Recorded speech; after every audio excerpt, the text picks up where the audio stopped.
Hey, we're live here in Charlotte talking to inventors who are vying for a position on Everyday Edisons Season 5 this year. I'm Elise Williams. I'm the producer-writer for Everyday Edisons, and we're very happy that you've joined us. And I'm here with an inventor who just came out of the studio after making his presentation. Your name, where you're from, and how do you feel? I'm Tim Hayes. I'm from Lakewood, Ohio. I feel great. Was glad that it's done, and it was fun to be in front of the judges, quicker than I thought it was going to be, and can't wait to see what happens next. Oh, I know. Yeah. Well, how long was your presentation? It was about 5 minutes, give or take, and I think it could be a huge product for me, maybe the biggest I ever do if it really happens. So cross our fingers. Yes. Yeah. We are crossing our fingers because, Tim, we want you to succeed. Good. Thanks. And so does all of Edison Nation. We Thank you. want to see you succeed. So when you were in there and you were making your presentation, it was something that you memorized? Yeah, someone I had to just kind of do it kind of free form too, but I had a little bit of preparation last night, just calling my fiance, saying going over and over. So she told me what not to say. So luckily I had her to help me out.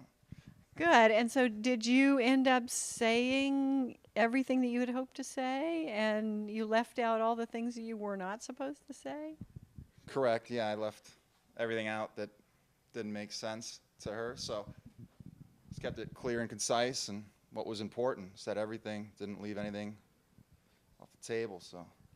Well, step in a little bit closer, right here, yes. And I wanted to ask you about your inspiration.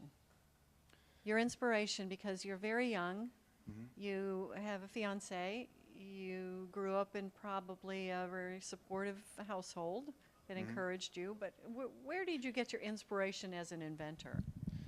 I went to the Cleveland Institute of Art for Industrial Design, and I paid my whole way just working 60 hours a week at a full-time job. I didn't really have too much help from my family. I paid for school, and now I'm paying $150,000 plus in loans. So my inspiration is to pay off those loans, buy a house and things like that, and try to be a full-time inventor one day and not have to worry about too much of a job, just keep developing products. So I guess the initial drive came from just being young and always being an entrepreneur. Been doing all different things, been selling things out of my backpack since I was 6, so always been doing stuff, coming up with new stuff. And big area in Cleveland, kind of the Cleveland area is a big innovative medical product thing, and I decided I was going to be a veterinarian or a industrial designer, so I went into this medical thing, had the Carolina hospitals thing. I was just like, this is the biggest opportunity, because I had a product sitting there that I was developing, and then I saw this happen, the opportunity to really submit this idea, and it happened. So I'm real excited to develop medical products and to develop this one as well. So yeah. All planets were aligned. They were. And let me ask you about some of the things that you invented when you were 6, because you're the first inventor that we've heard from who's saying he's invented things since he was 6. Some of those things, something that might inspire our young viewers. Little things when I was young, just how to make my life easier, how to make it fun. My room, I made it where you go in, they had detectors, if people came in, I would know if they're coming up the stairs, if I wanted to close my door automatically. Certain things, people came in and I had a thing, swing a giant inflatable hammer at people's heads, that weren't supposed to come in. And then in middle school, I had a product, we had a first invention project, and I created a product that was a quick seed planter. It was pretty advanced for that. I was just like, this is what I want to do. And I pursued industrial design because that was the closest to inventing and the creative side. And yeah, I advise the kids to, follow the arts and engineering if they want to continue and just keep solving problems. Like somebody trying to break into your room. Yes. Because you don't want those interlopers to actually break into your room while you're not there. Yeah, you want to keep your parents out, keep intruders out. Yes. And you want to keep records as to who comes in and who comes out. Exactly. Yeah. So what would it mean to you to be on Everyday Edisons? It would be everything. I mean, to be able to develop this product and hopefully get it on the fast track getting a medical product that would be used by physicians and everybody out there worldwide would be the biggest product over anything I have done before. So being on the show would be great, just to experience the whole process and let people see more about the product and development of it. I think it'd be real exciting. So. You had said something about the fact that you have to work full time. Right. Because you have to pay off loans. Mm-hmm. And you have to live. Yeah. So most of the inventors that we have watching are in your boat. They have to work full time.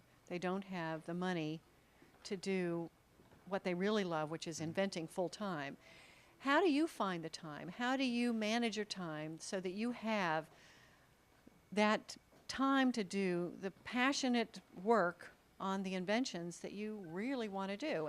And so it's really, it's a dilemma for all inventors in your boat. We have to make a living, we have to earn money to live on, but we have to invent.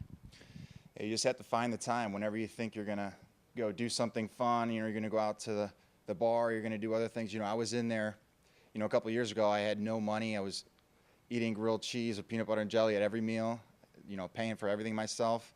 And, just being out there, I knew that inventing would get me out, of that hole that I'm in, So even, I tried for years, just trying to get out of it. I had to sell pretty much everything I had, some of the stuff that was, cars that were dear to me. And, just to be able to pay for things and then eventually get into, a product that can, get me out of this debt, really let me enjoy and create products. That's, creation is the funnest thing. I like to create things. I want to do it on my own, and I don't want to do it for other companies. I want to do it for myself. And, I want some of those benefits coming to me, so. How has Edison Nation helped you?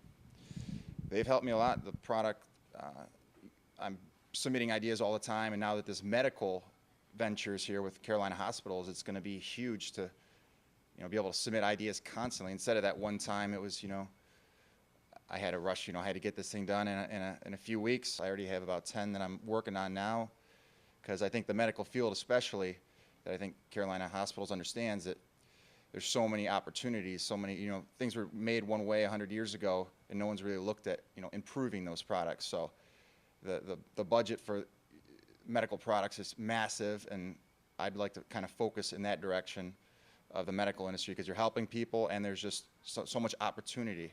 You're not competing against, another spatula where there's 10,000 of them. You're competing against only one other device or two other things. So huge opportunities from Edison Nation and this Everyday Edisons, the medical, everything. So it's great.